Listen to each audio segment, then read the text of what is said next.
My grandfather Alfredo used to tell me different stories, myths, and legends when I was a child. But there was one he didn't want to narrate to me at all. The moaning woman legend became an obsession. I tried to look for some old books where I could find the real mystery of the legend, but my attempts were in vain. Now, I have found the real story of a woman who, even after death, hasn't found peace.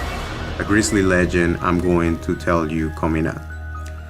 In the 20th century, there was a pretty woman whose parents were farmers of a small Colombian village located in a town in the Colombian Eastern Plains.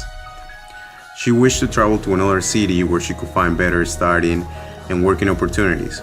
So she decided to go to Colombia's capital, where she got a job as a housekeeper in a well-off family's house. Working there, she started keeping a seeming friendship with her boss, who used to give her away no expensive gifts and ask her out.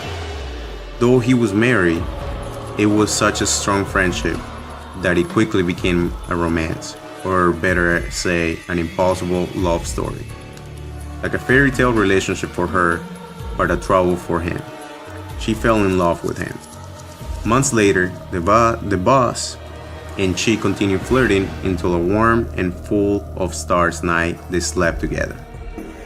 Unfortunately, that woman got pregnant, and after a few months, she was too excited for the idea to have a beautiful family and decided to tell her boss about the baby who was coming. Pitifully, he screamed her in an aggressive way. "I am not the father of this baby. Are you fucking mad? Get out of here." So he punched the woman's face and fired her. At that moment, she felt that her life collapsed. No more, no less. The woman took some dresses and went back to the small village where she had grown up. Very sad and heartbroken, she came to in her parents' house looking for a sympathy, but her parents were disappointed about her pregnancy and accused her of heresy.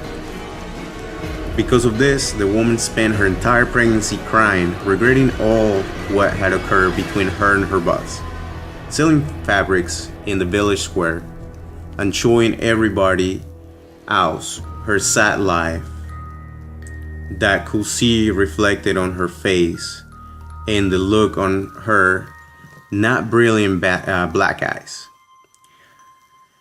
The memory of her ex-boss came every night, and she never lost hope of seeing him again. When it was time to birth, the woman was alone, sad and hopeless, but even so she had a handsome baby. At the beginning, she enjoyed taking care of the baby, and she looked at his soft and small face. She remembered the baby's father's face on account of her son looked like him. Every day she cursed her existence and asked, "What mistake did I make, God? Help me, Lord, please. My life is very sad, and it's getting actually hard. Don't you notice it?" The baby grew up, and his mother had loved him as much as she could, although she was really heartbroken and desperate. On a cold and gloomy Thursday night, of those 2 years that had passed since her child's birth, world weary and angry, that woman walked toward a popular river in the Eastern Plains and decided to throw her baby into it. Then desperately, and feeling so guilty, that the woman threw herself in the river too. Both the woman and her baby were never found, and the people who live today near the river tell it sometimes heard a woman's moaning around it,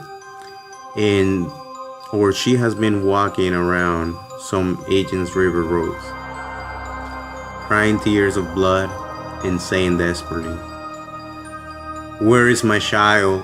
Where is my child?